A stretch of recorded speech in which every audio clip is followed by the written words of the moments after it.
Opa, aqui é Marcelo Bueno, do Zéfiros Tarô, e esse é o Zéfiros Responde 4. Eu falei que ia passar para as perguntas um pouco mais simples, inclusive tem gente que está mandando mais perguntas, e aqui, pode mandar que eu vou botando na fila e vou respondendo.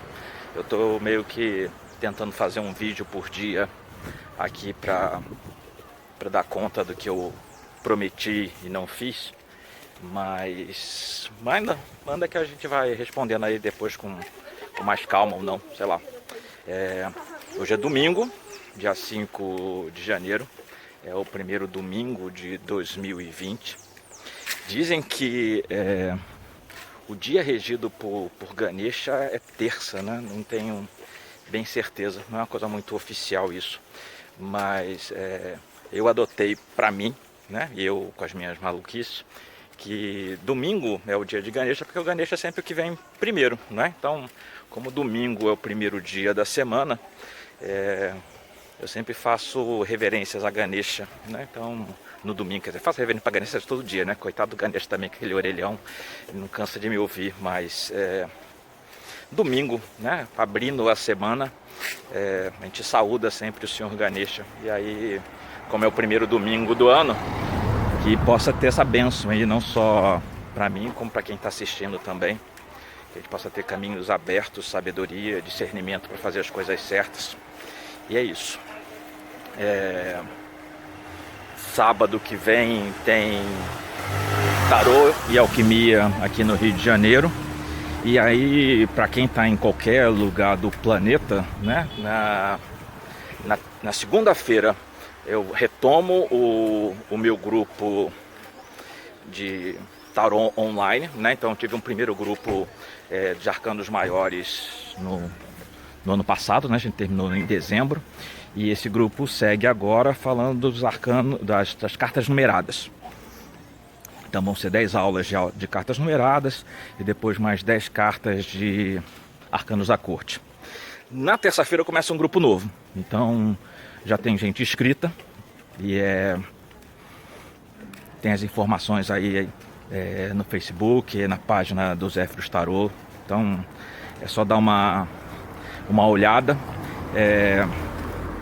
Foi uma experiência muito legal desse primeiro grupo. Eu tinha uma certa resistência com aula online, porque para mim tinha que ser alguma coisa que fosse 100% interativa, e o Zoom permite isso, e as pessoas de cada grupo, eu criei um grupo no WhatsApp, né, que também serve de apoio, né?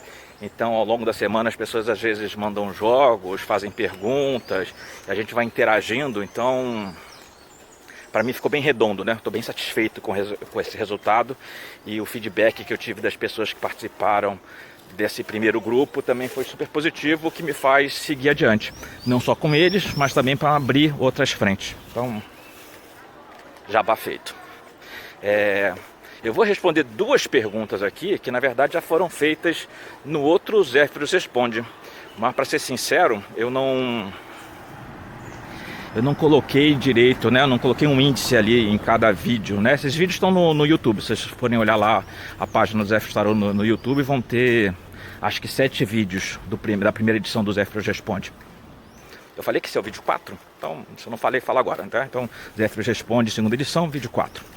E aí, eu sei que essa pergunta está respondida lá em algum desses, mas eu não sei exatamente qual. O primeiro quer saber qual é o meu baralho favorito, né? Quais seriam os meus baralhos favoritos. E aí eu vou repetir o que eu falei da vez passada, porque continua, né? Podia até ter mudado de lá para cá, mas eu continuo gostando muito do Alquímico Tarô, porque eu gosto do traço do Robert Place, porque eu me identifico com as ilustrações. Então essa continua sendo a minha primeira opção. Eu atendo com 2 baralhos, né? Ele está separado em arcanos maiores e menores, que é o que eu uso para poder jogar o tabuleiro, né? Atender as pessoas com tabuleiro. E eu uso o Alquímico Tarô com as 78 lâminas misturadas para responder as perguntas diretas, né? Então não tem nenhuma ciência atrás disso, é simplesmente praticidade, né? Então, para não ter toda hora ficar separando maior de menor. Então já tem um grupo, tá tudo embolado, e um outro grupo que tem separado maior de menor. Então é isso. Outro baralho que eu gosto muito é o Druidcraft, e também gosto por causa do ilustrador, né? Então o Will Washington, eu acho que tem um desenho fantástico. Ele segue bem nos moldes do Rider-Waite, e aí é bem bacana. Eu tenho 2 baralhos desse, né? Um eu cortei a borda e o outro ele tá preservado conforme veio da fábrica, né? Então de vez em quando eu gosto de brincar com eles. Pra mim, essa coisa de cortar a borda eu acho ótimo.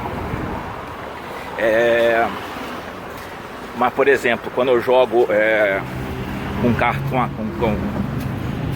com pares, eu preciso ter um baralho que preciso, né? Porque assim, me facilita a vida quando eu tenho um baralho com um rótulo embaixo, porque o arcano maior fica por cima e o arcano menor simplesmente eu tenho a referência. Opa, só aqui o livro está caindo debaixo do braço. Eu fico com referência do que está ali embaixo. Eu não preciso necessariamente olhar a imagem, não preciso ficar levantando a carta de cima para saber qual que está de baixo. E se for colocar as cartas lado a lado ou qualquer outra coisa diferente, eu vou acabar ocupando mais espaço na toalha, né? E nem sempre eu tenho tanto espaço assim disponível, embora eu seja uma pessoa que naturalmente se espalhe, né? Nem posso falar muito isso não, porque quando eu comecei a aprender tarô, eu durante muitos anos, hoje eu uso umas bandanas, né? E já isso já é uma coisa bacana assim com relação à otimização de espaço. Mas quando eu comecei a aprender tarô, eu viajava muito a trabalho por Nordeste e eu usava uma toalha que era uma toalha de bandeja, né? Uma toalha branquinha, bonitinha, bordada, tudo mais. E eu passei muito tempo jogando dentro dessa toalhinha, né? Então, montar o tabuleiro, as cartas ficavam meio encadeadas ali, né? Meio fazendo escama, e dava tudo certo, né? Então, tudo na vida a gente se adapta, né? Isso é importante. Então, acho que são essas perguntas. Beleza. Aí a outra pergunta, que na verdade eu falei que ia responder 2, mas são 3, né? Porque tem desdobramento. Então, a mesma pessoa mandou 2 perguntas, né? Primeiro perguntou, quando eu abro quando eu compro um baralho novo, o que eu faço? E aí o que eu faço faz sentido, porque a segunda pergunta que essa mesma pessoa fez é se eu consagro o baralho. E aí também isso eu respondi lá no Zéfiro Responde na primeira edição. Quando eu abro e jogo, ponto, né? Eu tiro do invólucro, eu dou uma olhada nas lâminas, né? Dou aquela namorada básica e já parto pro jogo, né? Jogando pra mim. Obviamente nunca jogo pra alguém primeiro antes de ter testado o baralho comigo, né? Pra saber como é que as cartas conversam, né? Como é que as imagens falam comigo. Eu já tive baralho já que eu olhava para as cartas e as imagens eram meio estranhas, né? Parecia bonito quando eu comprei, né? Quando você vê lá as ilustrações que são destacadas por quem está vendendo, mas na hora de compor a mesa, na hora de fazer uma mandala, na hora de fazer um tabuleiro, rolava uma certa distância, né? E aí o linguajar ficava meio truncado, né? Então isso já aconteceu comigo, né? Aconteceu. Eu sempre dou o mesmo exemplo porque é verdade, eu não lembro de nenhum outro que tenha acontecido isso de maneira tão gritante, né? Mas o Arthurian Tarot, eu tive uma experiência dessa, né? Eu peguei o Arthurian Tarot para jogar para uma pessoa e eu olhava para as cartas e era como se fosse, sei lá, estivesse lendo um texto em cirílico, né? Porque foi uma experiência muito esquisita. Enfim, então eu pego e abro. E aí a pergunta seguinte, assim, aí é bom dar uma dica, né? Que é uma dica que não é minha, é do Léo Kioda do Café Tarot. Se vocês procurarem lá no Café Tarot, vai ter um texto dele falando sobre entrevista com... Deve ser entrevista com tarô, né? Se não for entrevista com tarô, entrevista com o seu baralho ou qualquer coisa assim do gênero. Onde o Léo propõe um jogo de poucas cartas, né? De poucas casas, onde existem perguntas, né? Então, tipo, o que esse baralho especificamente vem para me dizer, o que ele acrescenta. Eu não vou saber de cabeça aqui quais são as atribuições, mas olha lá que é bacana e é algo que você pode fazer, né? Todo baralho que você recebe, não só um baralho de tarô, mas qualquer oráculo, né? Eu acho que pode ser uma experiência interessante. Sobre ritualizar, né, sobre consagrar o baralho, não faço. Quando eu comecei a ter aula com o Henrique, tinha disso, né? Então eu lembro que a primeira consagração foi meio que uma consagração coletiva, né? Então a turma levou lá o baralho, levou taça para botar água, levou punhal, pedra, incenso, não sei o que, tudo mais. Aí você passava a carta nos 4 elementos, aquela coisa toda. Eu devo ter feito isso algumas vezes, depois abstrair, porque isso não me diz nada, né? Então, o que eu faço antes de qualquer jogo, né? Eu nunca abro o jogo para alguém do tipo, sei lá, você me pede, eu falo, ah tá, então aqui e acabou-se. Ainda que, sei lá, num exemplo assim, joga aí para mim e ok, ainda que eu não faça isso com uma pessoa olhando, né, ou de voz alta, né, para que a pessoa saiba que eu estou fazendo, mas toda vez que eu abro o jogo tem uma pequena prece, né, tem uma pequena um pedido de orientação, né, um pedido de permissão, né. Inclusive eu, quando eu jogo para mim, eu sempre abro o baralho em leque e pergunto se eu tenho autorização naquele momento para abrir as cartas. Eu não faço isso quando eu atendo alguém, mas eu faço isso quando eu me consulto. Porque para mim serve como um termômetro para saber assim, eu estou equilibrado o suficiente, eu estou bem, eu estou harmonizado para fazer uma interpretação lúcida, porque às vezes eu não estou, né? Então se o jogo eu abro e sai uma carta que diz fica na sua, eu fecho as cartas e acabou. Você não tem tipo, mas se eu perguntar, não tem isso, né? Se falou que não, é não, então beleza. Eu acho até bacana, né? Porque eu tenho estudado o Mahalila, e aí uma das coisas que se fala do Mahalila, já passei de 11 minutos aqui, uma das coisas que fala do Mahalila é você girar o dado e você só fazer a pergunta se sair com 6. Eu já tive situações de jogando pra mim, né, de sair um outro número, e aí o Mahalila não diz, tipo, não, você, então se o jogo tá fechado, acabou-se, mas te orienta, né, tipo assim, será que a pergunta que você tá fazendo tá clara o suficiente? Será que... E aí, as experiências que eu tenho tido, eu rolo o dado e sai 6 mesmo, de prima, assim, logo de cara. E em algumas situações eu rolo e sai algum outro número, e aí eu pergunto assim, tá, e se eu alterar a pergunta, né? Então a pergunta, em vez de ser X, é Y. Aí eu faço isso e dá 6.